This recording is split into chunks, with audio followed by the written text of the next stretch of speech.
ನಮಸ್ತೆ ವೀಕ್ಷಕರೇ.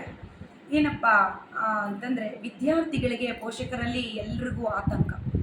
ಓದ್ತಾರೆ, ಬರೀತಾರೆ, ನಮ್ಮ ಹುಡುಗರು ಚೆನ್ನಾಗಿ ಓದ್ತಾರೆ, ಬರೀತಾರೆ, ಎಲ್ಲರೂ ಹೇಳ್ತಾ ಇರ್ತಾರೆ. ಬಟ್ ಒಂದು ಸಮಸ್ಯೆಯನ್ನು ಎದುರಿಸ್ತಾ ಇರ್ತಾರೆ, ಯಾವುದೇ ರೀತಿ ಸಾಧನೆ ಕಂಡು ಬರಲ್ಲ. ಎಲ್ಲರೂ ಈಗ ಓದಿದವರೆಲ್ಲ ಜಾಬ್ ತೊಗೊಳೋದಾಗಿದ್ದರೆ, ಡಿಗ್ರಿ ಮಾಡಿದವರು, ಡಬಲ್ ಡಿಗ್ರಿ ಮಾಡಿದವರು ಮನೆಯಲ್ಲಿ ಇರೋಕ್ಕಾಗ್ತಿರ್ಲಿಲ್ಲ ಅಲ್ವಾ? ಎಲ್ರಿಗೂ ಜಾಬ್ ಸಿಗೋದು. ಆದರೆ ವಿದ್ಯಾ ಸಾಧನೆಗೆ ಒಂದು ಬೀಜ ಮಂತ್ರವನ್ನು ನಮ್ಮ ಒಂದು ಮಹಾನ್ ಗ್ರಂಥಗಳಲ್ಲಿ ಉಲ್ಲೇಖನ ಆಗಿದೆ. ಆ ಗ್ರಂಥದ ಮೂಲ ಆಧಾರವಾಗಿ ನಾನು ನಿಮಗೆ ಈ ಮಂತ್ರವನ್ನು ತಿಳಿಸ್ಕೊಡ್ತಾ ಇರೋದು.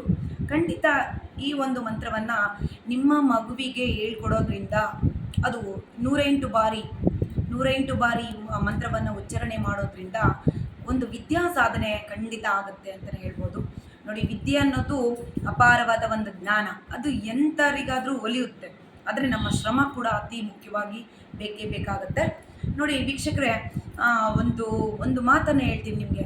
ಒಂದು ವಿದ್ಯೆನ ಯಾವುದೇ ಕಲಿತಾಗ ನಾವು ಸಾಧನೆ ಮಾಡಿದಾಗ ಅದಕ್ಕೊಂದು ಬೆಲೆ ಹೆಚ್ಚಾಗಿರುತ್ತೆ ಖಂಡಿತ. ಹಾಗಾಗಿ ಈ ಒಂದು ಮಂತ್ರವನ್ನು, ಈ ಒಂದು ಬೀಜ ಮಂತ್ರವನ್ನು ಖಂಡಿತವಾಗ್ಲಿ ನಾನು ನಿಮಗೆ ಹೇಳ್ಕೊಡ್ತೀನಿ. ನಿಮ್ಮ ಮಕ್ಕಳಿಗೆ ಈ ಮಂತ್ರವನ್ನು ಪಠಿಸಲಿಕ್ಕೆ ಹೇಳಿ. ಮತ್ತು ಎಲ್ಲ ವಯೋಮಾನದವರು ಕೂಡ ಈ ಮಂತ್ರವನ್ನು ಪಠನೆ ಮಾಡೋದ್ರಿಂದನೂ ಕೂಡ ಅದರ ಸಾಧನೆಯನ್ನು ಪಡ್ಕೋಬೋದು. ಯಾವುದಪ್ಪ ಆ ಮಂತ್ರ ಅಂತ ಕ್ಯೂರಿಯಸ್ ಇದೆಯಲ್ವ ನಿಮಗೆಲ್ಲ? ಹೇಳ್ತೀನಿ ಖಂಡಿತವಾಗ್ಲೂ. ಯಾವುದು ಅಂದರೆ, ಓಂ ಕ್ರೀಂ ಕ್ರೀಂ ಕ್ರೀಂ. ನೋಡಿ, ಈ ರೀತಿ ಬೀಜ ಮಂತ್ರ ಇನ್ನೊಮ್ಮೆ ಹೇಳ್ತೀನಿ.